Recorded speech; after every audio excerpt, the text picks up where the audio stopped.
Hi, let us now look at a simple question.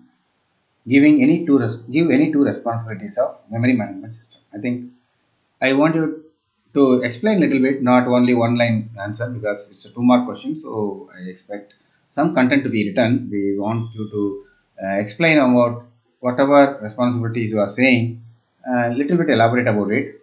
Now I'll just show you responsibility of memory management. This slide, which is session, let me see, 6B. Okay, so let us just understand what's mentioned here. Uh, I'm sure you will be knowing this. So memory management keeps track of each and every memory location where it is allocated to some process or it's free. Okay, so when I say um, memory management system, it is actually talking about what is in the main memory. So this, whether it's allocated or free, OS knows, okay, every byte of that information. Now it's a physical memory shortage. So what is the, actually I have already explained, I don't need to spend too much time here. You have to say, maybe I will show you the answer.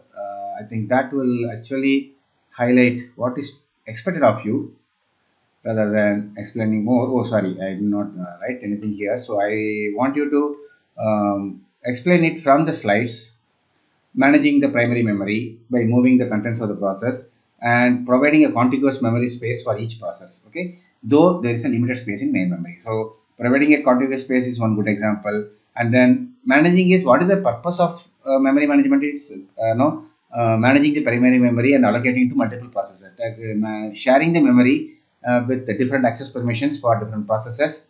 I want you to give a summary which you have understood based on the holistic view of whatever it is. So every process assumes that it whatever memory it is running from, it owns it. That means it's private to it. Then nobody else has access to it. Similarly, it assumes that we have each process assume that whatever memory it wants, it can always ask for it, and it's available. And also because of the memory hierarchy, it also assumes that it is fast and non-volatile. That means if I have kept something in the memory, like in a variable and in a static variable, and the program is running, and assume that it has got blocked for some reason, or even it got moved from main memory to hard disk, and because it was suspended, still when it comes back, the memory should be there. So from the process perspective, it doesn't matter how long it took, how long it is running, but whatever data it has put in the memory or a variable, it should be available to it as long as it's within the scope of the program, like static variable or global variable, which is available always, right? So these are the things I would like to you to remember and add on. So availability of large contiguous memory, allocation, the management of primary memory, capability of to work on large amount of data so that even if there is a limited space, it is possible to get it. And access permission, okay, access protection, that every process has a different areas of memory like core, data, stack, and they have different access permissions. Like code area is only read and executable, data is only can be, if it is a constant, is only read only. If it is not a constant, no, very it can be read and writable. Stack is always read and writable. So all these things can be told, and I'll not allowing any other process to corrupt it. So you can write about anything that you can think of, but make sure that you make sense while answering this question. That's it. Nothing much is required, but don't have to be too many, 2 pages or something, or even a half page of summary of what is essential is enough. Now, 14, question 14 is done. Now, what is 15? Explain the address translation done by MMU. I already explained to you.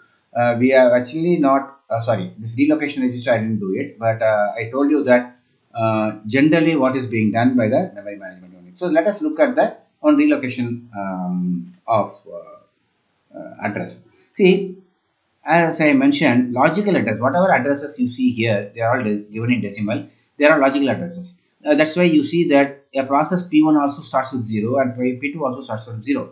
Maybe it can be some other address, but normally 0 is an invalid address as far as memory management is concerned.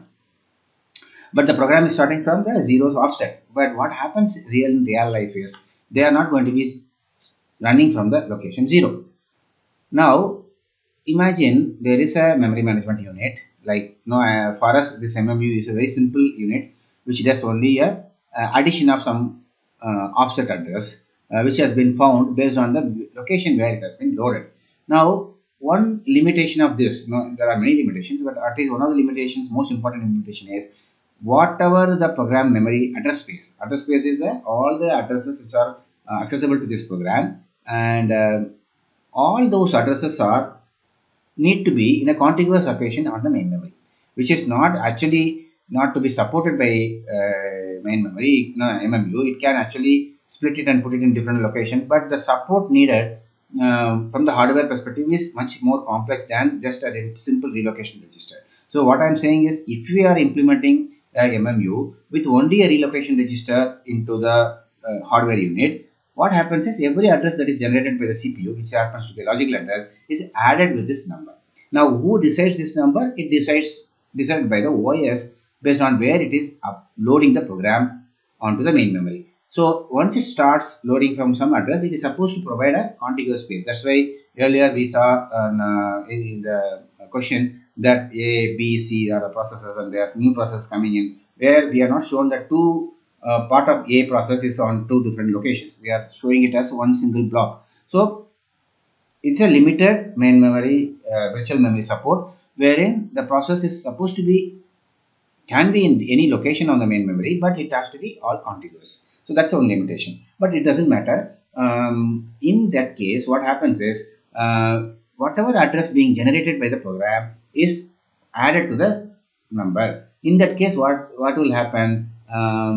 This 0010 will be generated by the program, because PC would have been loaded with 0010 and it wants to jump there. So jump instruction would have loaded the PC with the address of 0010. So program counter will accept. Remember, this is a program.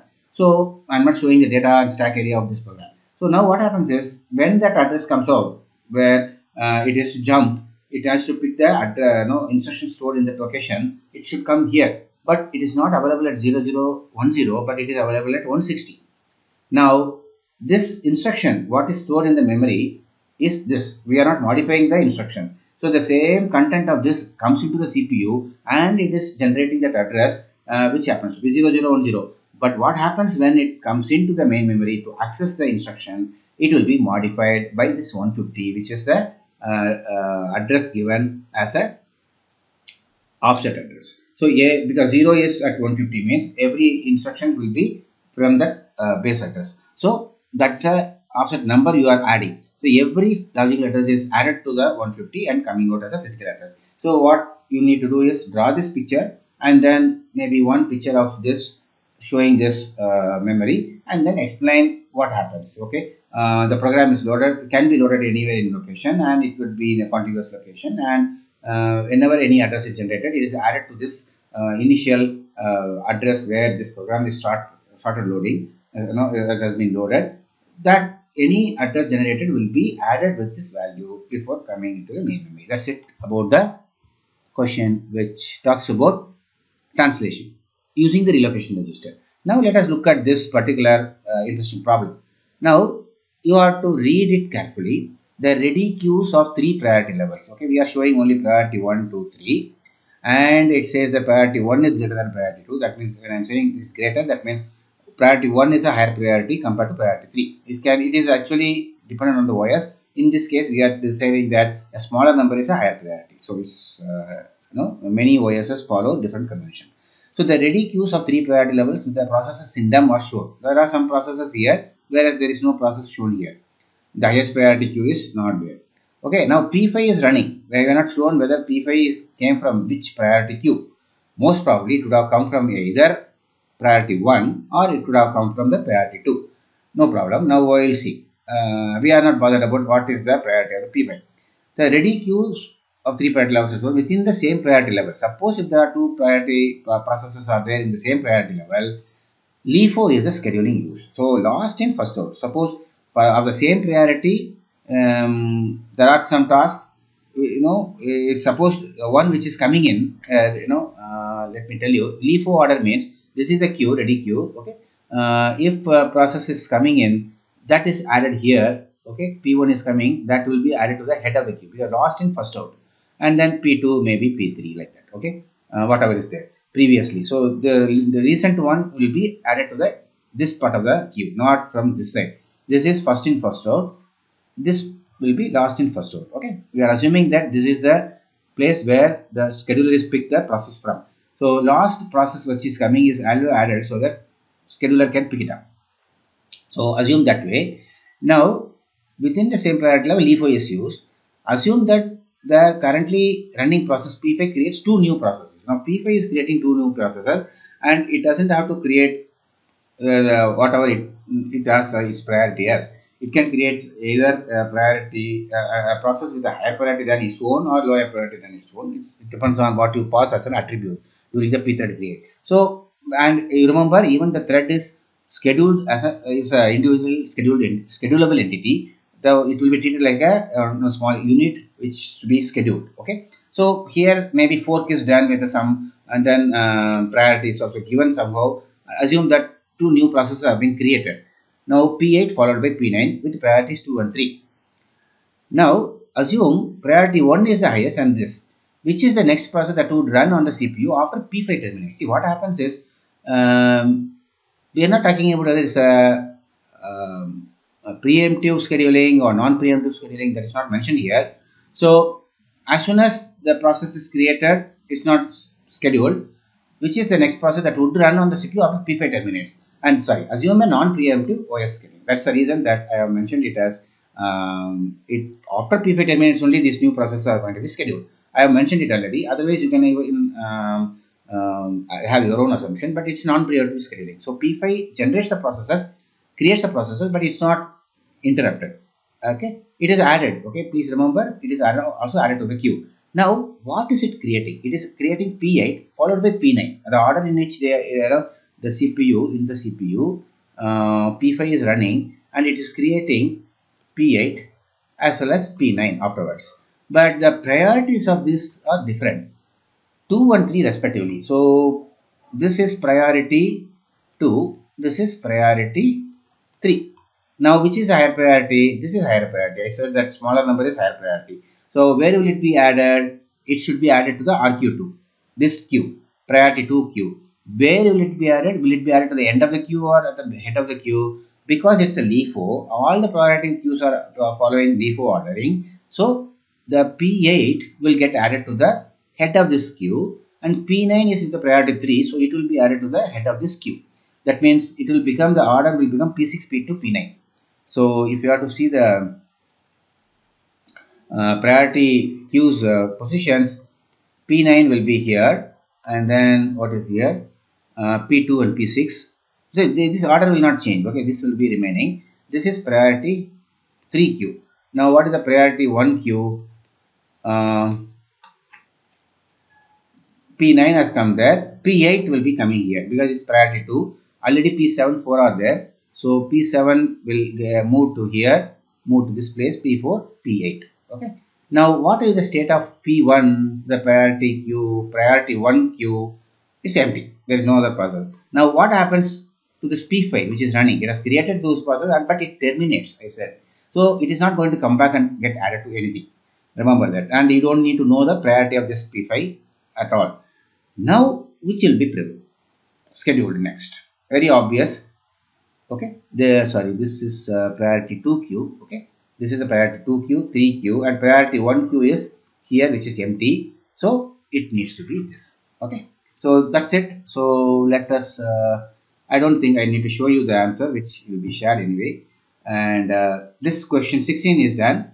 Now we quickly complete this before we wrap up this section. As well as even P18 we can complete it. What is Q17? It talks about change mode. Now what is change mode? Let me give a change mode, MOD plus 754. Suppose this is a number. Now you need to expand it into octal number. Please remember these numbers are octal. That means 3 bits only maximum. So 3, okay, 111. This is 5 is 101. This is 100.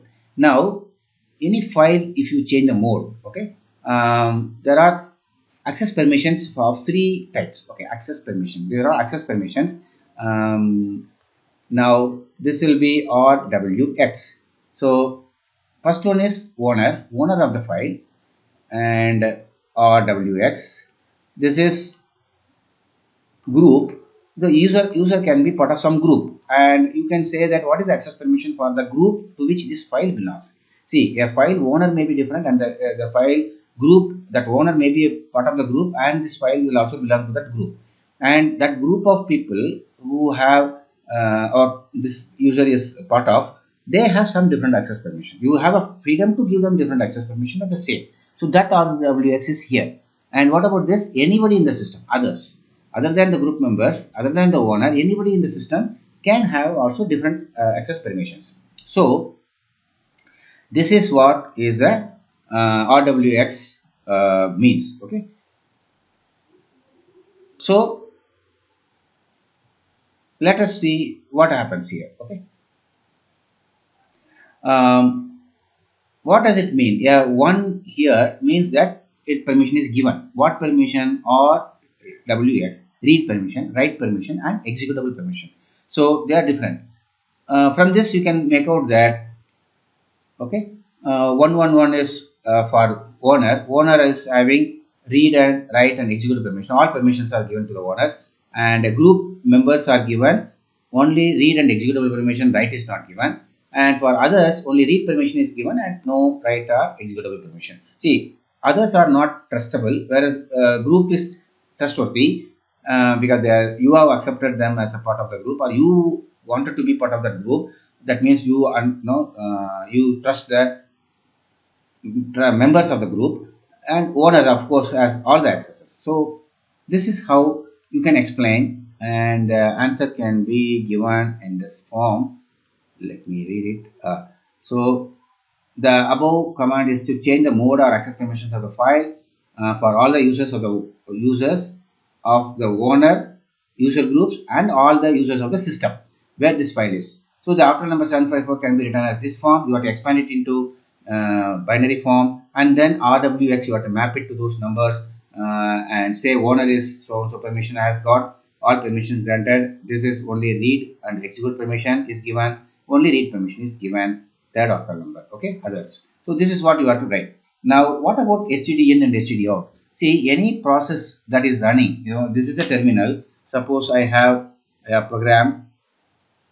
Maybe I run this Q9. Suppose, okay. I don't know whether it will run forever.